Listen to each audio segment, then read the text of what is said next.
Welcome to our channel once again, ladies and gentlemen. I hope this video finds you well wherever you are. Kindly help me know where you are watching us from.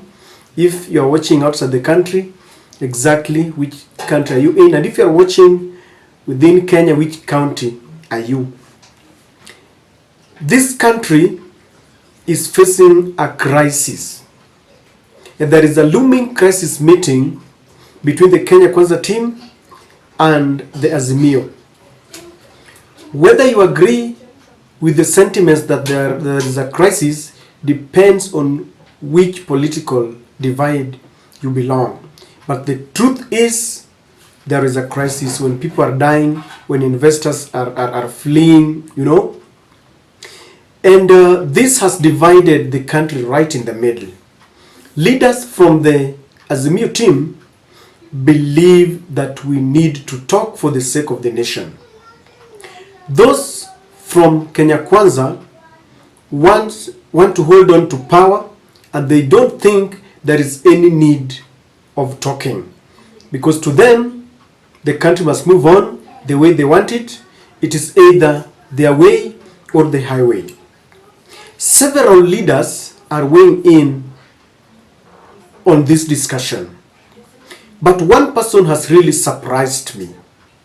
People like Kimani Chungwa, Ndindi Nyoro, Cherigai, the deputy president, Musalia Mudavadi, all of them are talking against any crisis meeting. And they feel that Raila only wants to get into a Nusukumkati kind of arrangement. One person was really expected to join them in this very negative rhetoric, but he has surprised the nation by the tone and the mood of his language and the communication. That is Kimani, Moses Kuria. Moses Kuria is a man who speaks it all. And if there are people who are expected to fuel tension and among the people who can burn the country, it is Moses Kuria. But I want you to see what Moses Kuria shared, and very many people are asking what has really changed. The resumption of bipartisan talks is good news for investment and the economy in general. Violence is not the way to resolve political differences.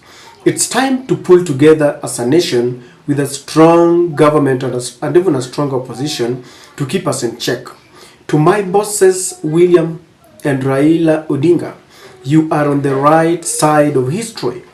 All Kenyans are behind you for as long as we do not create another mongrel like Nusumkati confusion. The tone is a little bit that of a uniting tone, even though you still feel him suffering from the fear and the scare of a Nusumkati kind of arrangement. And he's telling them that history is they are on the right side of the history, and Kenyans are behind them. What surprised many is the tone where he's calling both William Ruto and Raila Odinga his bosses. I know many will dismiss this as mere political gimmick, but I will tell you why Moses Kuria decided to change the tone. It is very intentional, because I can assure you that once bitten, twice shy. The first reason why Moses Kuria has to tone down is because of the lessons that he learned. As the CS in the Ministry of Trade, recently we received a delegation from the USA. It was a trade delegation that came to look into a bilateral kind of relationship and to look into ways in which both Kenya and America can benefit. In fact, that delegation attracted and met several trade ministers in East Africa. From East Africa, that is Uganda, Tanzania, Congo, Rwanda, Burundi. They all came in Kenya. But one surprising thing is that Moses Kuria never got a chance to meet them. And when experts looked at what might have happened, it is because Moses Kuria's loose tongue. In the recent past, before the delegation came, he had launched an onslaught against the media, accusing NTV of being biased, and even banned any government officials from advertising with NTV. He said that he would even go and pee in Uhuru's gate, something that didn't agger well with the leaders from Central and those who are supporting Uhuru, and even the international leaders, because Uhuru Kenyatta is an international leader, an immediate former president of Kenya, a man who is trying to chair peace meetings in Congo, a man who recently led the African Union and witnessed, it was the head of the African Union observers in the Nigerian elections. Whether it was free and fair is something that we can discuss later. So when Moses Kuria spoke these words, and then he made statements that were really very inflammatory. Prior to a demonstration or protest that had been called by Raila Odinga, he went to his Twitter handle and said that someone would die, I think on Wednesday, and would be buried at around the same time when protests were about to begin and the government was really intimidating the Azimio fraternity. And of course we saw the way in which, and the manner in which leaders were being targeted, arrested anyhowly, abducted, and people being killed on the streets. So some of these statements informed the decision from the US delegation to ignore him completely. And he was really humiliated because it feels bad when you are supposed to host delegates or delegation from another country and you are ignored. And this is the reason why Moses Kuria wants to be seen as a person who is concentrating on his work. As a minister, a cabinet secretary, you need to minimize politics. People like Kimani Ichung'wah can do politics as long as they want because they don't hold any cabinet portfolio. A cabinet minister or a cabinet secretary is supposed to sit down and work for the people because they are part and parcel of the team that will help William Ruto achieve his dream, his bottom up, whatever. So he decided that he has learned his lessons, and this is why the tone is down, because the international community, especially at this time, wants to see people who are serious.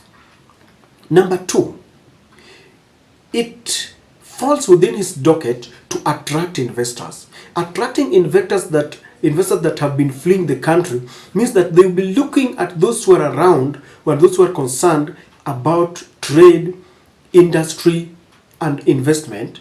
If a whole minister is the one who is talking ill, fueling tension that has made many more flee the country, then many more will even go and run away. So he has decided that he retracts, and he has decided that his tone will be that can attract many. So that if there is anyone who is trying to monitor the situation in Kenya, then they will look at Moses Kuria and say, this one was really talking ill, but now I can see he has turned down the rhetorics.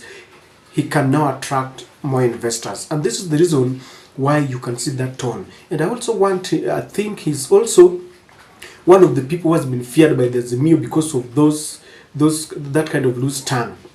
Now, he is part and parcel of the team who can be sent to talk to some of the Azimio fraternity. You see, during such moments, there are several clandestine meetings happening, because do you remember that we didn't even know that Samia Suluhu was in town? We didn't know that Ramaphosa was in town. Even to date, people are still struggling to believe whether Obasanjo is in town or not. There are several crisis meetings that are happening because the international community is behind this. And so they want to use people who are very sober from their utterances, from their behavior, from their actions. Because if you have been talking ill about Azimio, they will not allow you to be part and parcel of the team that are talking. If you've been talking ill about Kenya Kwanza, then they will not allow you.